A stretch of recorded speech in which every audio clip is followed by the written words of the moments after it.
Good morning friends, કેમ છો બધા? મજામાં ને? ભૌતિક વિજ્ઞાન ચેપ્ટર 4 જેડબલઈ અને નીટના કોન્સેપ્ટ આપણે જોતા હતા. સદિશ અદિશ આના વિશે થોડી ડિસ્કશન ચાલતી હતી આપણી કે સદિશ કોને કહેવાય, અદિશ કોને કહેવાય. બરાબર છે? આ બધું જ તમે રીડિંગ કરી ગયા હશો. એના પ્રકાર છે, એનો સરવાળો છે અને બાદબાકી છે, આ બધું આપણે જોઈ ગયા. બરાબર છે?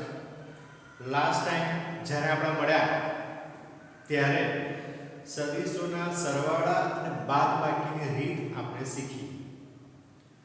સરવાળા માટે બે રીત, શીર્ષ અને પૂછની રીત, અથવા એને બીજું કહેવાય છે ત્રિકોણની રીત. અને બીજી રીત છે સમાંતર બાજુ ચતુષ્કોણની રીત. આ સમાંતર બાજુ ચતુષ્કોણની રીત એનું ઇક્વેશન તમારા ધ્યાનમાં હોવું જોઈએ. બરાબર છે? જ્યારે પણ પરિણામી સદિશ આપણે શોધીએ, બરાબર છે કે આનો પરિણામી સદિશ મારે શોધવો છે. આ જે પરિણામી સદિશ મળે છે આ, તો એનું સૂત્ર થશે r વર્ગમૂળમાં a square plus b square plus 2ab cos theta. આ સમીકરણ તમારે યાદ રાખવાનું છે. 12th સુધી આ સમીકરણ તમને કામ લાગવાનું છે. ઓકે, તો આ આપણે જોઈ ગયા.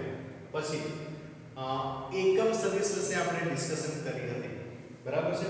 એકમ સદિશ માટે મેં તમને કહ્યું કે ત્રાસો સદિશ તમારા ધ્યાનમાં હોવો જોઈએ.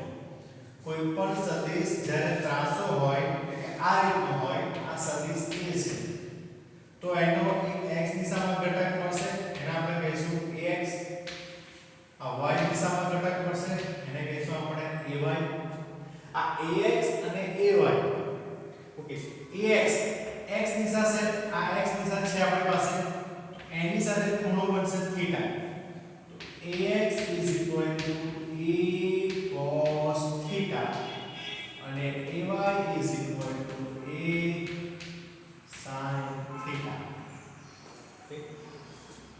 યાદ રાખો, જેની સાથે ખૂણો બને તે આપણી માટે x દિશા કહેવાય. આ પણ યાદ રાખજો. બરાબર છે?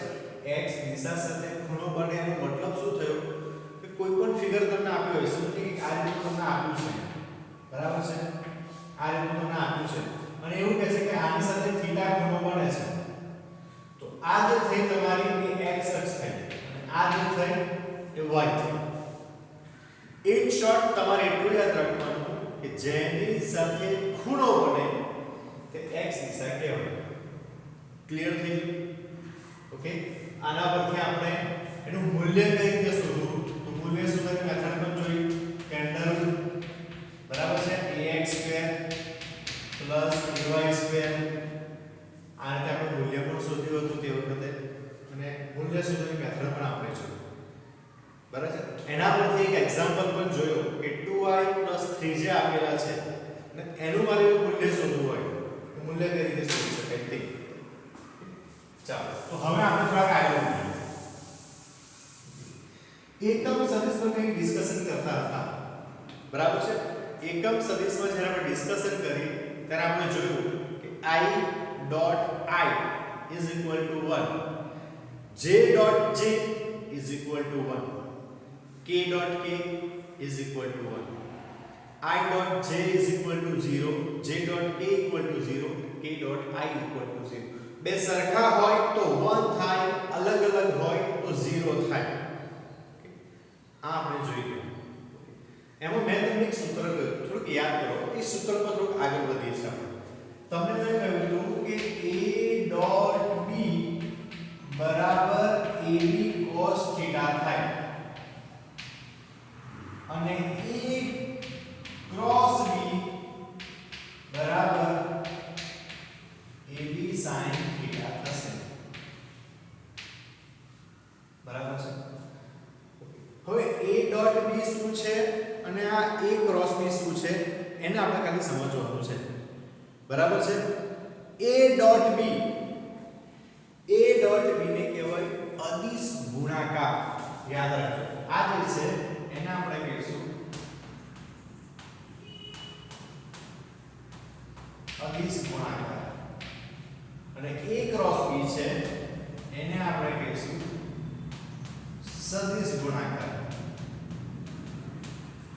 કેમ a ક્રોસ b ને સદિશ ગુણાકાર કેમ કહીશું આપણે બધા કારણ કે મેં તમને ગઈકાલે જ કહ્યું કે a ક્રોસ b જ્યારે પણ તમારે લખવું હોય તો કઈ રીતે લખાય કે I J K પછી 1 2 3 4 5 6 આ રીતે તમારે મેટ્રિક્સ બનાવવાનો થાય હવે આમાં જો I J K આ બધા એકમ સદિશ છે દિશા બતાવનાર સદિશો છે બધા બરાબર I છે એટલે હું કહી શકું કે x દિશામાં છે J છે તો હું કહી શકું કે y દિશામાં છે અને K છે તો હું કહી શકું કે z દિશામાં છે તો ત્રણે ત્રણ એકમ સદિશ છે એટલે બધા સદિશો જ છે એટલા માટે એને આપણે શું કહીશું સદિશ ગુણાકાર બરાબર છે અને આ જે છે એને આપણે કહીશું અદિશ ગુણાકાર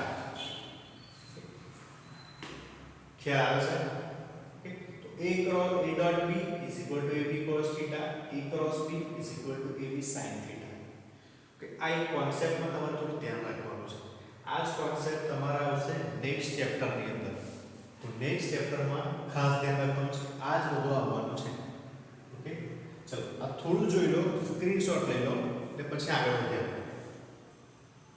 ઓકે બોર્ડ પર દેખાય છે વ્યવસ્થિત ક્લિયર છે ચાલો ઓકે હવે જો બે ઇક્વેશન પહેલા આની ઉપર જઉં છું a ડોટ b બરાબર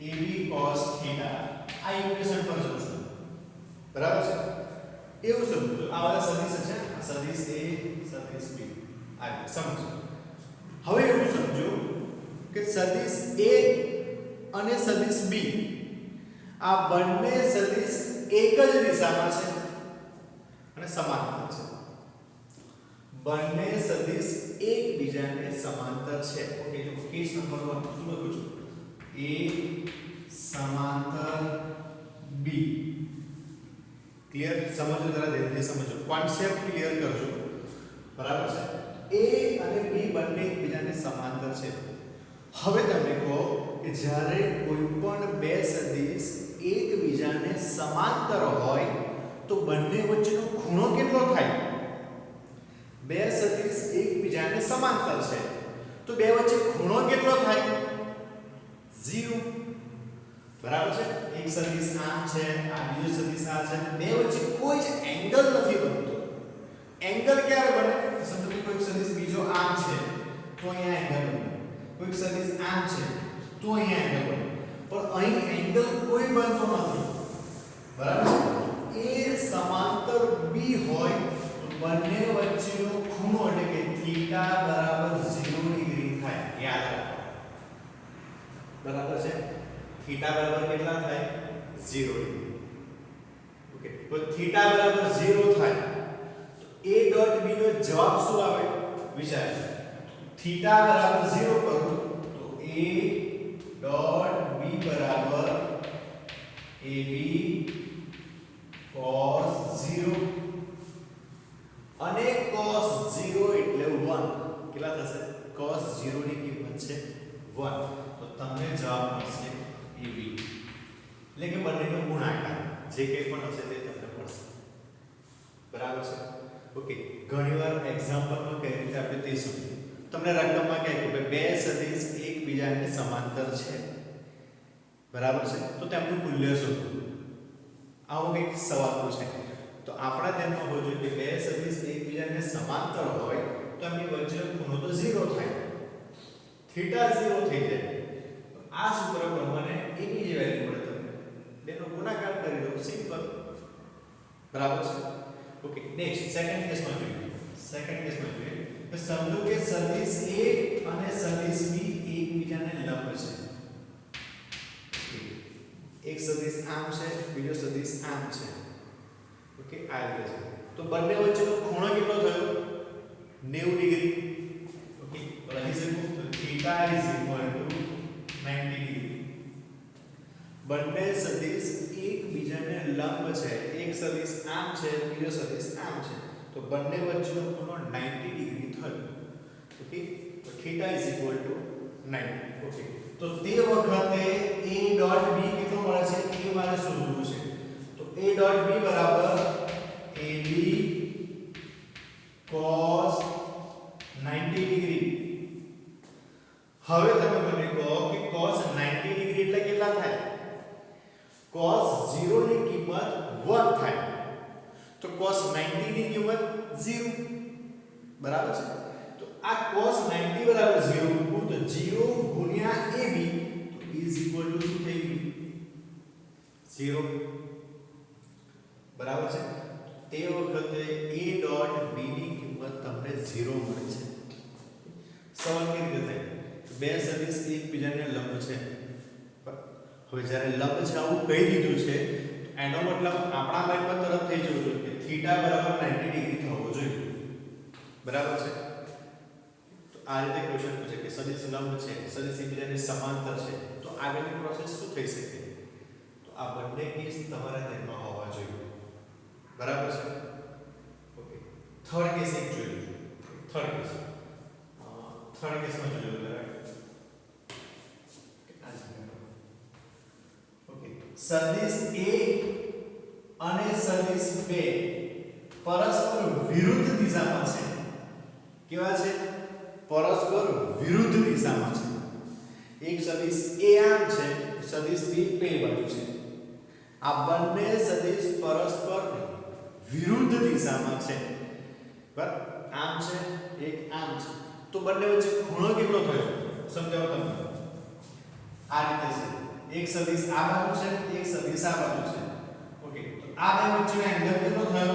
તો કે અહીંયા 0 આવે, આ 90 આવે અને આવે 180. અથવા 0 π/2 અને π. આ રીતનું થાય. બરાબર છે? તો શું થાય છે જોઈએ.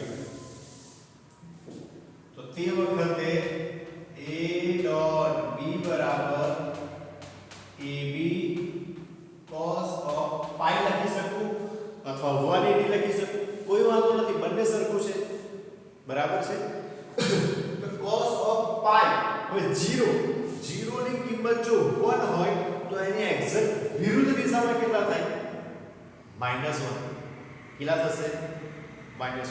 તો cos 180 અથવા cos of π એની કિંમત થશે -1. તો અહીં -1 મૂકું તો જવાબ આવશે -ab. બરાબર છે? યાદ રાખવાનું cos of π ની કિંમત છે -1, cos of 0 ની કિંમત છે 1, cos 90 ની કિંમત છે 0. ક્લિયર થઈ ગયું? બધું સમજાય છે તમને? ઓકે, આ જ એક ઇક્વેશન પરથી ત્રણ કેસ આપણે જોયા છે. બરાબર છે? ફર્સ્ટ કેસ સમાંતર છે, બીજો કેસ લંબ છે, થર્ડ કેસ વિરુદ્ધ છે. ઓકે, આનો મતલબ એકરૂપ કેવું નહીં કરતા અને લખી રાખું છું કે આ વિરુદ્ધ છે એકબીજાને. બરાબર છે? વિરુદ્ધ છે. ખ્યાલ આવશે તમને બધાને? ઓકે, ફટાફટ જોઈ લો, સ્ક્રીનશોટ લઈ લો.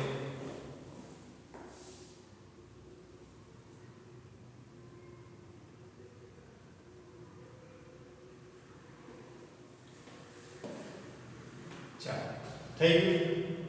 ઓકે, સેમ વસ્તુ આપણે કરીશું આપણે.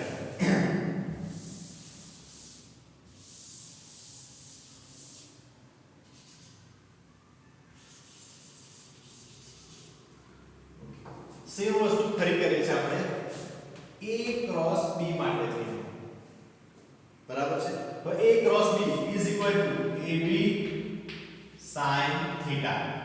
આ ઇક્વેશન છે. હવે ઇક્વેશન ક્યાંથી આવ્યું? સર કેમનું થાય? સાબિતી આપો. બેટા આની સાબિતી નથી. આ તમારે સીધું સ્વીકારી લેવાનું છે કે આના બરાબર આ થાય છે. ઓકે, ઘણી વખતે અમુક વસ્તુને એક્સેપ્ટ કરી લેશો ને તો વધારે ઈઝી પડશે. બરાબર છે? એક્સેપ્ટ નહીં કરો ને તો તકલીફ તમને જ પડશે. તો આપણે ધ્યાનમાં રાખીશું કે આ ડાયરેક્ટ છે ઇક્વેશન.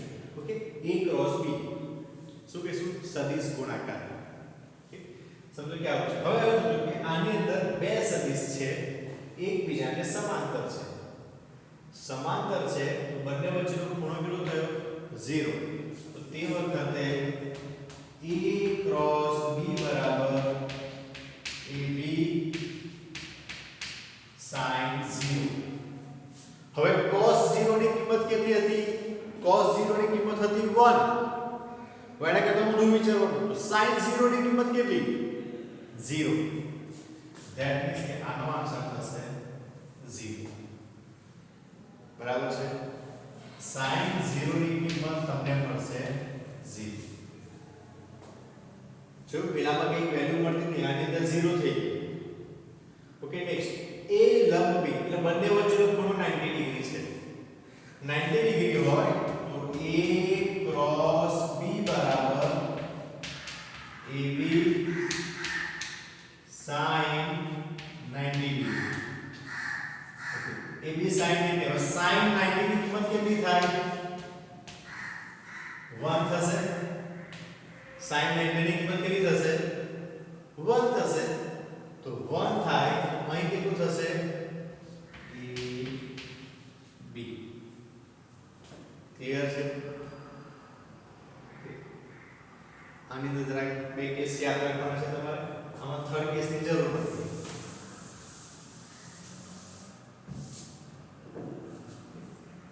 જોઈ લો ફટાફટ ફરી પાછો a ક્રોસ b વાળો કેસ જોઈ લો.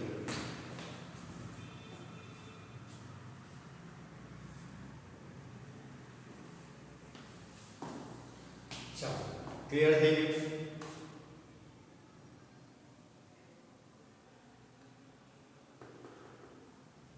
આગળ વધીએ આપણે.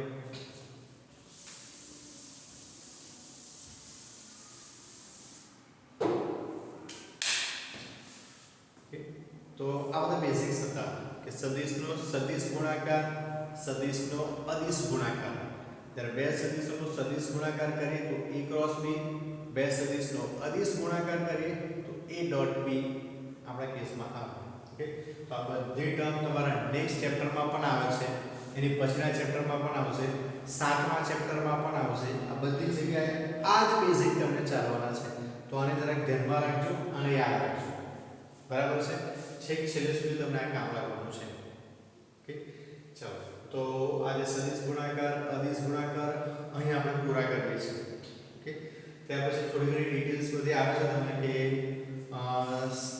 સ્થાન સદિશ શું થાય, પછી વેગ શું થાય, સાપેક્ષ વેગ શું થાય, સાપેક્ષ પ્રવેગ શું થાય. બહુ શોર્ટમાં તમને હું કહી દઉં છું. બરાબર છે? જ્યારે પણ સદિશની ભાષામાં વેગ આવશે ને, તમને સદિશની ભાષામાં વેગ આવશે તો કઈ રીતે આવશે કે એક બસ ઉત્તર તરફ 40 કિલોમીટર પર અવરની ઝડપે જાય છે, એક કાર પશ્ચિમ તરફ 30 કિલોમીટર પર અવરની ઝડપે જાય છે. તો બંને વખતે દિશા આવે છે, એક ઉત્તર દિશા છે ને એક પશ્ચિમ દિશા છે. બરાબર છે? તો વેગ તમને કઈ રીતે મળશે? તો તે વખતે વેગ મળશે તમને આ vxi પ્લસ vyj. બરાબર છે? દિશાના સંદર્ભમાં વાત કરી હશે, દિશાના સંદર્ભમાં વાત કરી હશે. જેવી રીતે આપણે a માટે જોયું axi ayj, એવી જ રીતે વેગ પણ આવશે તમારી પાસે. તો વેગ પણ આ રીતની ભાષામાં છે. અને તે વખતે તમારે જો વેગનું મૂલ્ય શોધવું હોય તો વર્ગમૂળમાં vx² પ્લસ vy² આ રીતે લખીને એનું મૂલ્ય તમે શોધી શકો છો. જો મૂલ્ય શોધવાનું કહું છું એટલે માનાંકમાં વર્ગમૂળમાં વર્ગ કરી દેવાનું છે. આ યાદ રાખવાનું થાય. બરાબર છે? ax² + ay² આપણે કર્યું તો એનું મૂલ્ય આપણને મળ્યું હતું a. તો આ રીતે લખીએ. સેમ રીતે તમને આવશે પ્રવેગ. પ્રવેગ પણ આવશે તમને આ રીતે axi + ayj is equal to વર્ગમૂળમાં ax² + ay². આ આ તમને મળશે મૂલ્ય. જો આની અંદર બહુ ડિટેલમાં આપણે જતા નથી કારણ કે સાપેક્ષ વેગ શું છે, વેગ શું છે, પ્રવેગ શું છે, આ બધું તમારા ટીચરે ક્લાસમાં તમને સમજાવી દીધું છે. આના વિશે આખી થિયરી તમે ડિસ્કસ કરી છે. હું તો જસ્ટ તમને ઇક્વેશન યાદ કરાવું છું કે આ રીતે ઇક્વેશન આવે, બરાબર છે. તો આ ઇક્વેશન્સ તમારે ધ્યાનમાં હોવા જોઈએ. વેગ હોય તો શું થાય, પ્રવેગ હોય તો શું થાય. ક્લિયર છે? જોયું. તો વેગ અને પ્રવેગના પણ આપણી પાસે સમીકરણ છે. દિશાના સંદર્ભમાં આપ્યો છે તો આ રીતે હશે. અહીં આપણે આજે આજનો ટોપિક અહીં ક્લોઝ કરીએ છીએ, બરાબર છે. એનું કારણ છે હવે પછીની જે થિયરી આવે છે એ તદ્દન અલગ થિયરી છે, બરાબર છે. તમારા માટે બહુ જ ઇમ્પોર્ટન્ટ થિયરી છે કારણ કે એના બેઝ પર એક્ઝામ્પલ હોય કે હોય જ, જેડબલઈ હોય, નીટ હોય કે બોર્ડ હોય. જો કે 11th માં તો બોર્ડ નથી, એટલા માટે આપણે જેડબલઈ અને નીટને કહી શકીએ છીએ કે જે અને નીટ આ બંનેમાં પ્રક્ષિપ્ત ગતિને રિલેટેડ એક એક્ઝામ્પલ તો હોય જ, બરાબર છે. પ્રક્ષિપ્ત ગતિ, બરાબર છે. આ પ્રક્ષિપ્ત ગતિ શું છે અને કયા કયા બેઝિક પોઈન્ટ્સ તમારે યાદ રાખવાના છે એ આપણે નેક્સ્ટ લેક્ચરમાં જોઈશું. તો ત્યાં સુધી જે કંઈ પણ ચાલ્યું છે ને રિવાઇઝ કરો, વારે ઘડીએ વિડિયો જુઓ, સમજો, મારા શબ્દોને સાંભળો, ધ્યાનથી સાંભળો. ભલે બોર્ડ પર નથી લખતો પણ શબ્દને સાંભળો ને યાદ કરો. ના ખબર હોય તો એ શબ્દોને લખી નાખો. ક્લિયર છે? તો અહીં સુધી આપણે રાખીએ છીએ. નેક્સ્ટ લેક્ચરમાં મળશું ત્યારે પ્રક્ષિપ્ત ગતિ એના વિશે શીખીશું અને નિયમિત વર્તુળમય ગતિ આના બેઝિક આપણે ક્લિયર કરશું અને એના પછીના લેક્ચરથી આપણે એક્ઝામ્પલની શરૂઆત કરવાના છે.